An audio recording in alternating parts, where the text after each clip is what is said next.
The Jetsons 1963, issue 15. I always wonder why only the covers are allowed to show the characters in differently colored outfits. In the comedy page, Jane complains that the Food-O-Matic keeps burning the toast. He says he'll have it fixed, and the burnt toast gets sent out of it along with some coffee, but at least there's a plate right below it. She facepalms because that isn't what she meant by fixed, and he'd know that. Someone screams that he's been robbed by a robot, and Elroy thinks it shouldn't be hard to stop him even though he's got a ray gun. He makes a noise, and somehow the robot stops thinking he heard a police siren. He's also programmed to say duh for no reason. He plans to handcuff the robot, taking advantage of how short he is by ducking below his head. But George intentionally drives his car into the robot. But Elroy could have easily screwed up by mistiming trying to handcuff the robot to the lamppost. It wasn't quite close enough to. So he did save Elroy there. George gets called a hero in the newspaper and gets promoted to plant police officer for being the law enforcement type. Spacely apparently had no idea he was the law enforcement type despite all the criminals he's stopped so far, because this is a different universe. All George did was drive into a criminal. Anyone could, and that doesn't require any bravery and skill that a police officer would need. He just proved he'd want to stop criminals, but most people would. If anything, he proved he was the opposite of the law enforcement type because it's illegal to drive into people.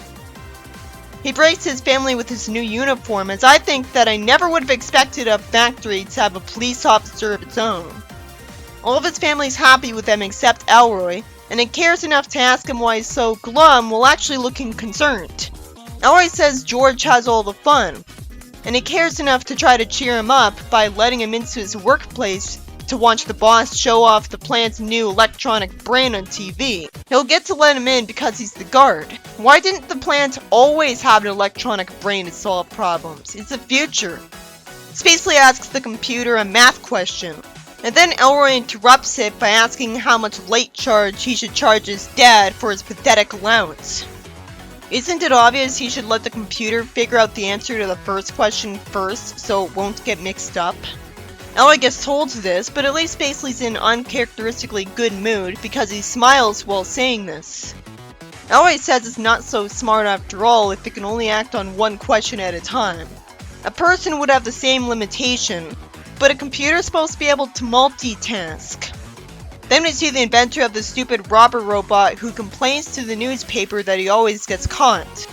How does the robot keep getting let out of jail so he can get caught again? The professor with an annoying name to say gets embarrassed about how stupid the robot was because he made him. Then he sees Spacely brag about how smart his new computer is for having a little tube called the Thinker Blinker.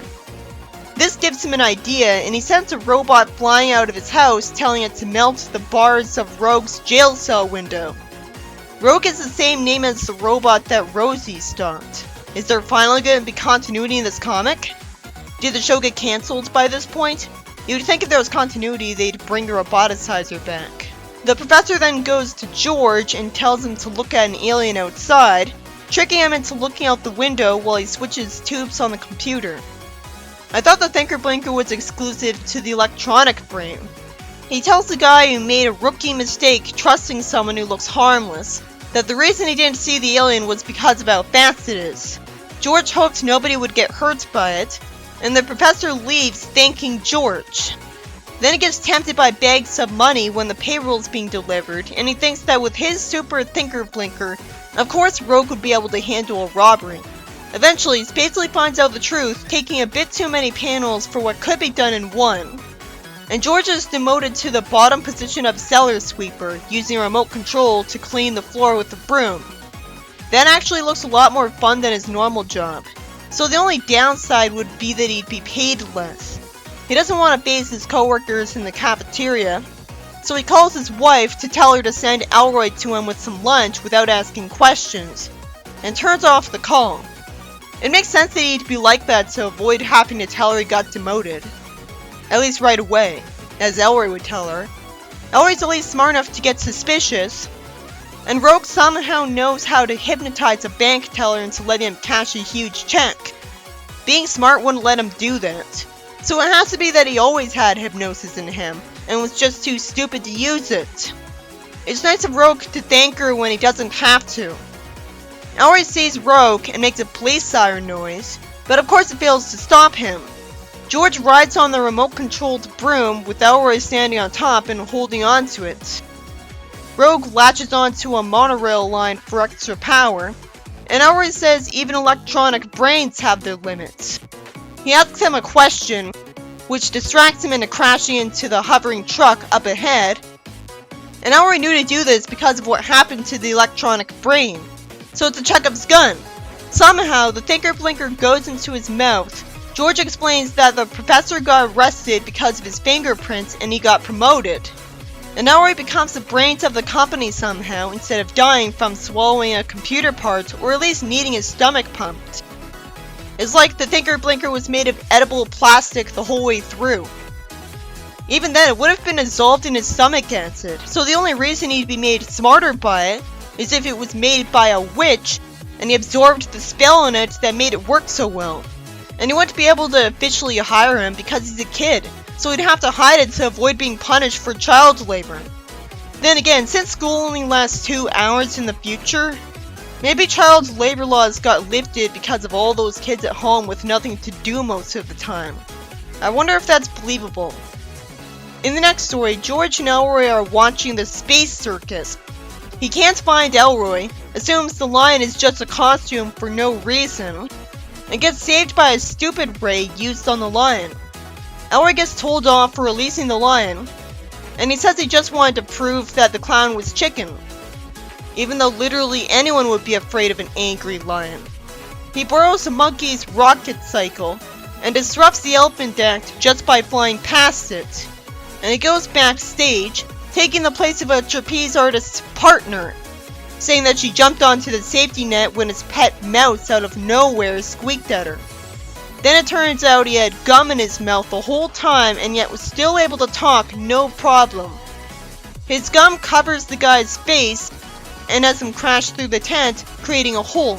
But what's impressive about the trapeze artist if he's flying with a little rocket on his back?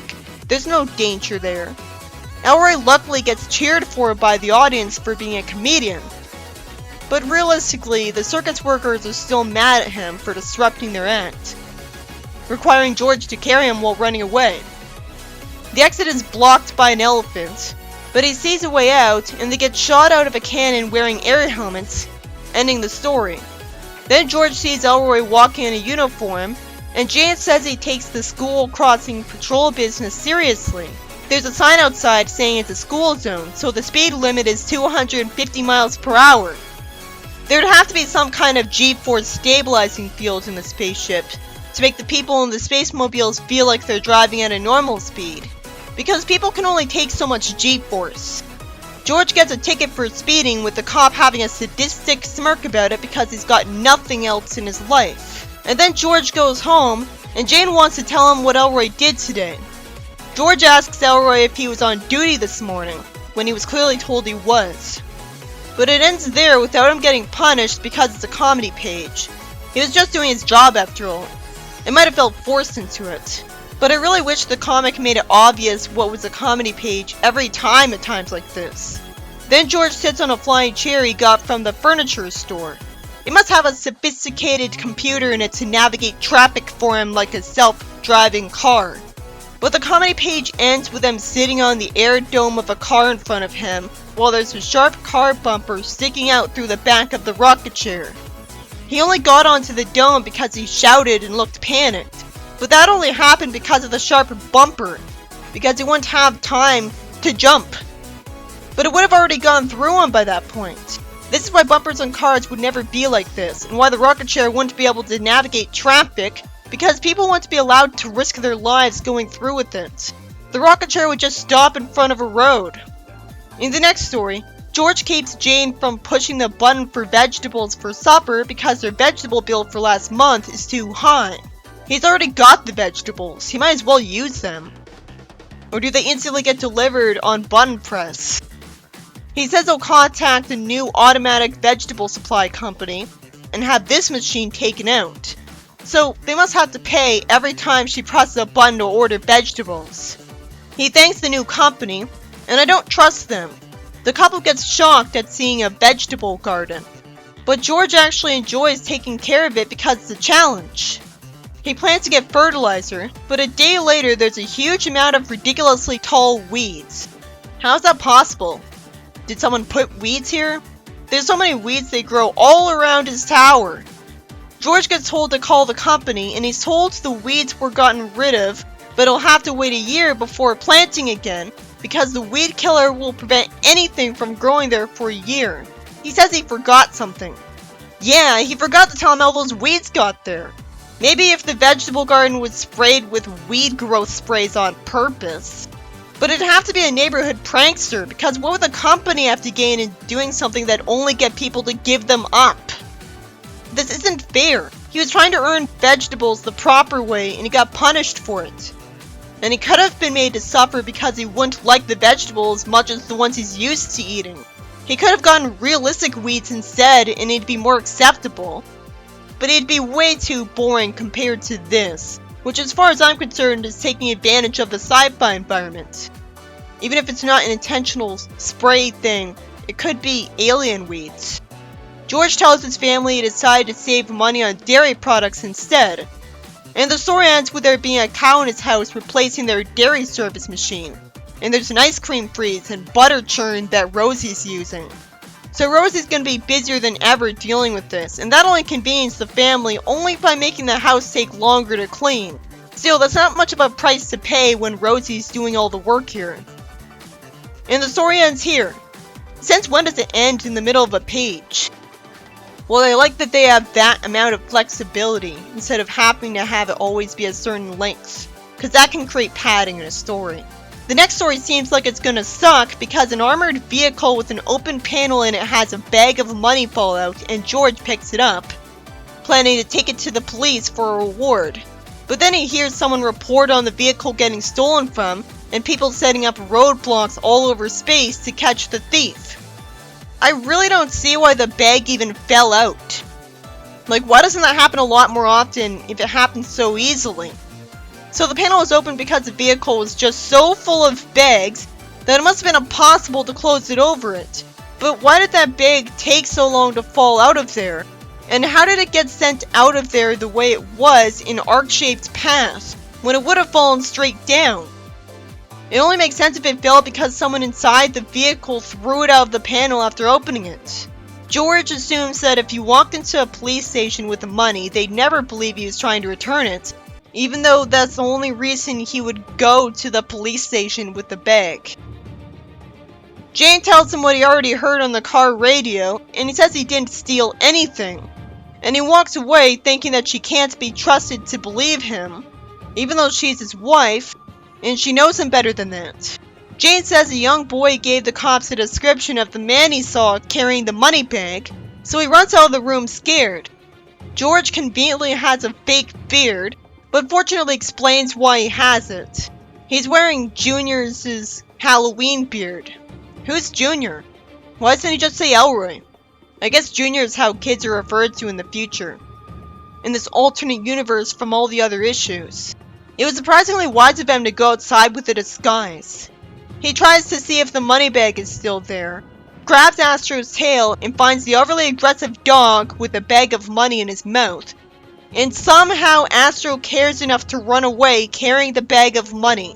There's no reason he'd do this, because the supposed crime doesn't involve him personally, and the only reason he tried to stop a bank robber was because he stepped on his tail, establishing him as a neutral character.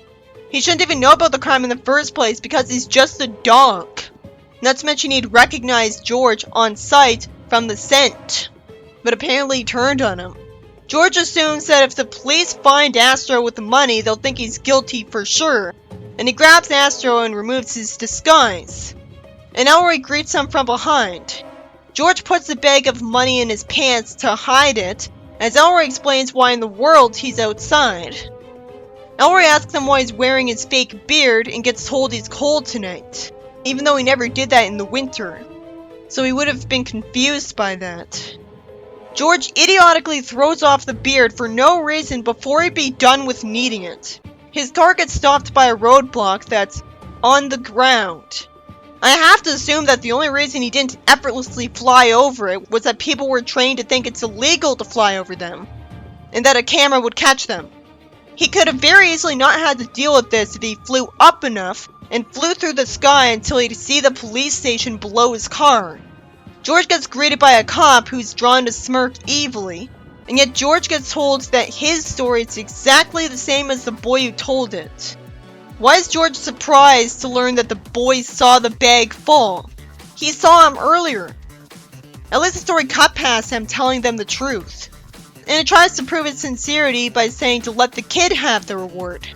This backfires because the reward indeed goes to the kid.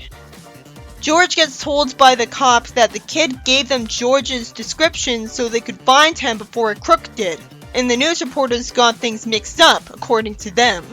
So George seriously has to go home without any kind of reward for all of that misery. That story sucked! Why did anyone think they should have this happen to him after everything? There's a page about George leaving for work in the tube, hearing Jane complain that he didn't kiss her and humoring her, leaving, coming back for his briefcase, and then returning home because he's airsick now. Then Elroy comments on the chemistry set he's playing with that he looks too young for, and proves it when an explosion happens. And it gets taken away from him. The set doesn't look like it came with any book to tell him what not to do. And it looks like he was commenting on the results of doing whatever he wanted with it. And somehow nobody thought that would backfire.